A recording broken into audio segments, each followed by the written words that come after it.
Bonjour, merci d'être ici. Je serais heureux de répondre à vos questions dans une minute. J'aimerais juste dire quelques mots. So I'll be happy to take your questions in a minute. Just like to say a few words. Alors, première journée de la rencontre des chefs d'État et de gouvernement, une journée vraiment très intéressante, notamment pour le Canada, mais pour la planète aussi.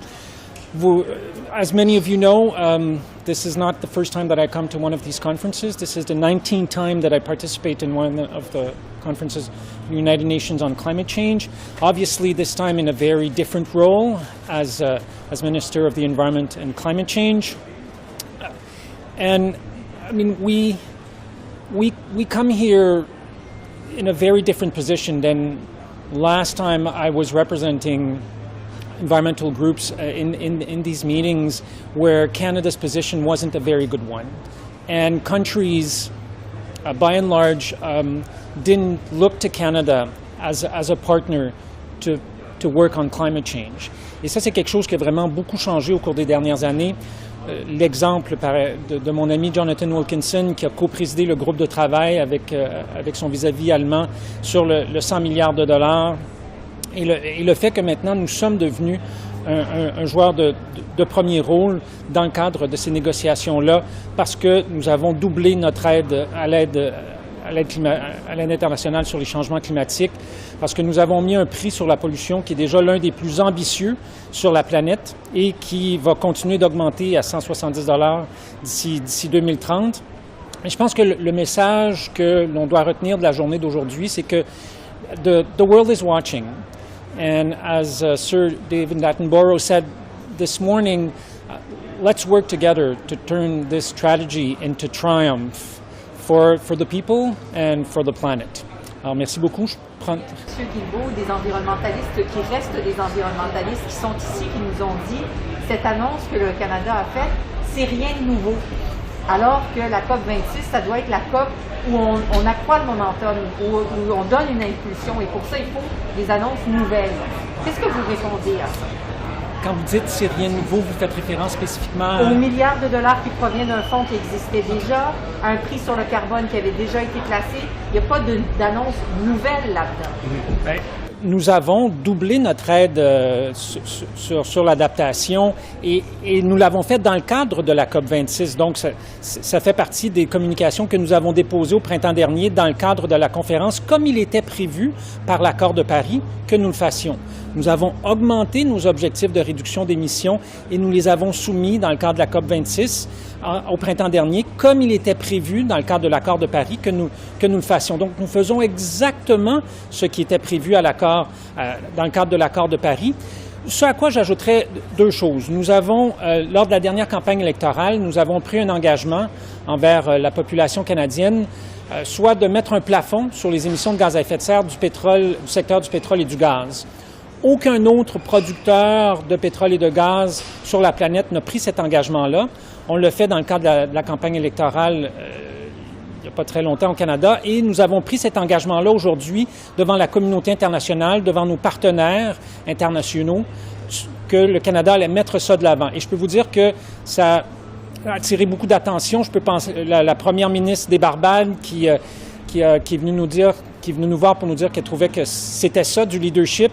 Le premier ministre et moi avons parlé avec l'envoyé spécial du président Biden, M. Kerry, qui trouve que c'est une mesure très intéressante et que peut-être que les États-Unis pourraient travailler avec le Canada là-dessus. Alors, de toute évidence, il y a des gens qui pensent que ce que le Canada apporte ici est de grande valeur. Minister, in English, a lot of environmental groups here are saying this is a COP conference about raising ambitions, and you didn't come here with anything new to increase the ambitions beyond things that have been previously announced. Why not? If you're calling for the world to raise your ambitions, why not put something new on the table here? Raising ambition is exactly what we've done. We've raised our target as per the Paris Accord, and we've submitted this last spring as we were supposed to do specifically for this COP. We've doubled our climate change adaptation aid and we submitted that for this COP as per schedule from the Paris Agreement. So we're doing exactly what we said we would do. In Paris, we said we would put a price on pollution. Canada is one of the most ambitious carbon pricing system in the world, and I'd like to add to that. During the last election campaign, we made a commitment to put a cap on the emissions of the oil and gas sector. We are the only major producer of oil and gas in the world to have made such a commitment, and I can tell you that when the Prime Minister announced that today, we got some praises from countries like Barbados or the United States of America. Special Envoy Kerry came to see us and said, this is a really interesting measure. Is this something we could work together? So I think that what we're bringing to the table is clearly getting very positive attention. On the letter to the net, and what happens to companies if they surpass the cap? Do they just have to cut their production? As you know, we've just written today to the Net Zero Advisory Board asking for their input into how we should develop the methodology to implement this. So I'm not in a position to tell you something, to go into specifics about the implementation, because we will need to be developing this, and that's exactly what we will be doing in the coming months. Why that letter today, though, when you consider that you had time to try and consult them, or you had time to come up with your own plan on how to do it? Oh, that commitment was made during the last election campaign, and we will be consulting a number of different actors in Canada, including obviously the Net Zero Advisory Board. We will be having conversation with provinces and territories, industry, civil society, indigenous organizations, and labor to develop this regulation, just like we do for any regulation that we develop in Canada. The Prime Minister today talked about a global price on carbon, likened it a bit to the agreement on a minimum corporate income tax, right? And I'm just curious if there's any, I think it's something like only 40 countries now that have, and then some other subnationals, but a small, only a fraction of the countries that are here. Is there any progress that we could expect either here or down the road where more countries would adopt that, or would there be even like a commitment from COP26 to move towards that? Putting a price on pollution is one of the most effective way fighting climate change. It's certainly not the only one, and we've heard of many different initiatives that are happening around the world here in Glasgow.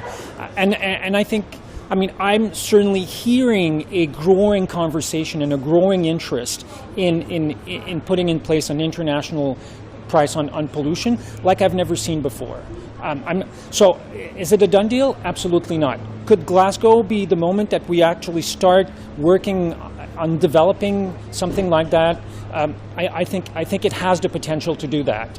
There's still 2 weeks ahead of us in terms of the negotiations. The negotiations basically have just started, but I think the potential is there. One of the things at this conference, and G20 talked a lot about this coal, there's a lot of calls to phase out coal and get off it even faster, particularly in countries like Canada. Is there any chance that Canada's going to move up the target of 2030 for either phasing out coal power or banning thermal coal? No, as you know, the target has been set in legislation in Canada. We've developed the regulation to do that, and it's important to remember that we are talking about a transition. So we need to work with workers, we need to work with communities, affected workers, on how this transition is going to take place. And 10 years may seem like a lot of time, but if you're from a coal-producing community, 10 years, it's a pretty fast pace, and we're determined to do it, and we're working with these communities, with these workers, to ensure that the transition is done in a fair, transparent, and sustainable manner. 1.5 possible if China and India and other countries continue to bring coal in the next 10 or 15 years? Getting to 1.5 degrees Celsius is a huge international challenge, and one that is still possible at this time, but we need all hands on deck.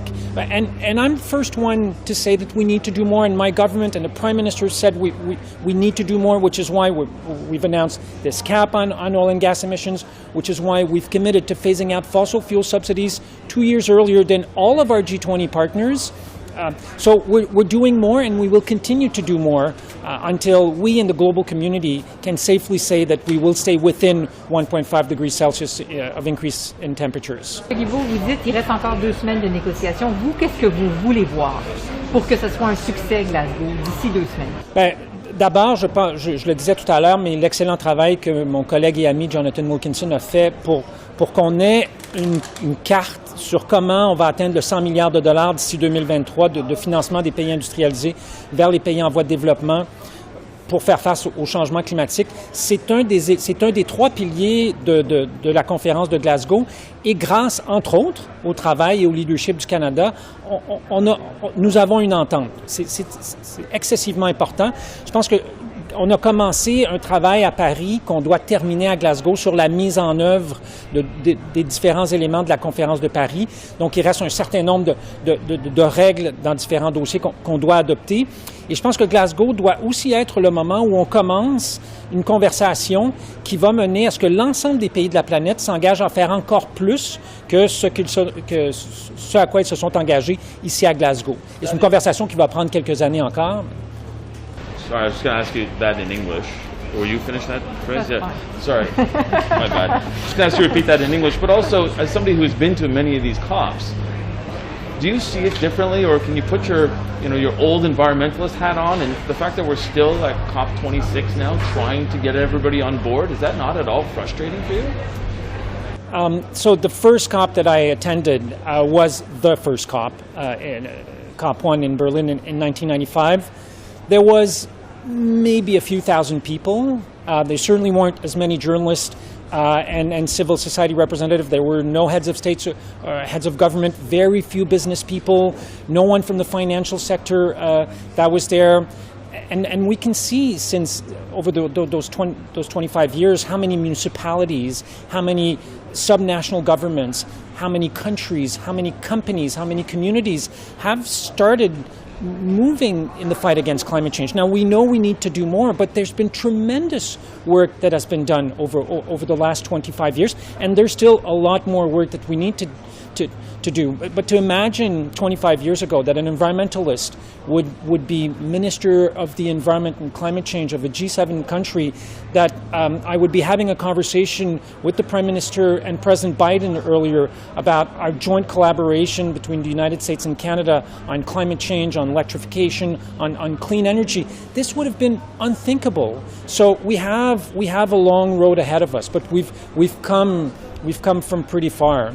And to repeat what I was saying to Madeleine, I think that there are three very important elements that we're hoping to achieve here in Glasgow. And one of them, in essence, we've already achieved through the excellent work of my friend and colleague, Minister Wilkinson, in collaboration with Germany, which is to secure a roadmap on how we get to $100 billion committed by 2023 from developed countries to developing countries to help them face the impacts of climate change. The second thing is we need to complete all of the rules for the mechanisms that are in the Paris Agreement. And third, we need to start a conversation here in Glasgow about ramping up ambition. So many countries, not all unfortunately, but many countries came to Glasgow with more ambitious targets. Canada is certainly one of them.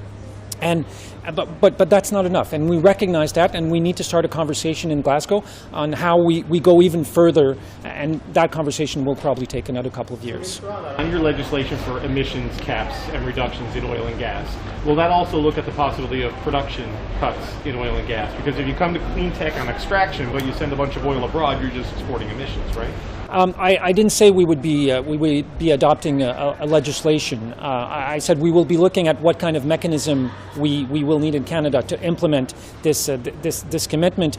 Second, as you well know, energy production or natural resource production is a provincial jurisdiction, but where the federal government can clearly act is on pollution, and the ruling from the Supreme Court is very clear on that. So we will be acting to cap and reduce pollution from the oil and gas sector. Constitutionally, we can't do that. Après un G20 en demi-teinte, là, avez-vous confiance que Glasgow, ça sera un succès? Vous arrivez ici comme en disant « Oh, ça part mal ». Je pense que certainement, le Canada aurait aimé que nous puissions aller plus loin au G20 que la déclaration qu'on a eue hier. Mais cela étant, et si vous parlez à des négociateurs ici, tout le monde va vous dire on est tellement content que le 1,5 degrés Celsius ait été dans la déclaration finale du G20. C'est un élément très important pour la négociation ici. Si on veut pouvoir éviter d'atteindre le 1,5 degrés Celsius, bien, il faut que les pays s'entendent sur ça. Et c'était pas clair du tout avant le G20 que les membres du G20, qui représentent 80% des émissions, allaient réussir à s'entendre là-dessus. Alors, c'est un élément très important. Et le fait qu'il y ait cette conversation-là qui sont encore très présentes sur la nécessité d'éliminer le plus rapidement possible l'utilisation du charbon à l'échelle de la planète, comme le Canada s'est engagé à le faire, tant au niveau de notre consommation au Canada que de l'exportation de charbon pour des fins de production d'énergie. One last question. Minister, can I ask you about nuclear? A lot of people feel that nuclear would be very helpful in transitioning some economies off of things like coal and other fossil fuels. Obviously, it burns clean. In the past, as an environmentalist and as an activist, you spoke out against nuclear. This government has envisioned some role for nuclear as part of the green transition. Where do you stand on this? Should there be more nuclear around the world that helps with this transition? I think it's up to every country to decide which low-emission technology they want to go for.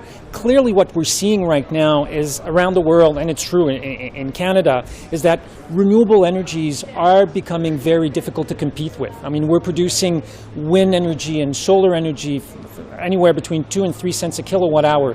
It's very difficult for any other kind of technology to compete with this in Canada and in around the world. Merci beaucoup. Thank you. Merci.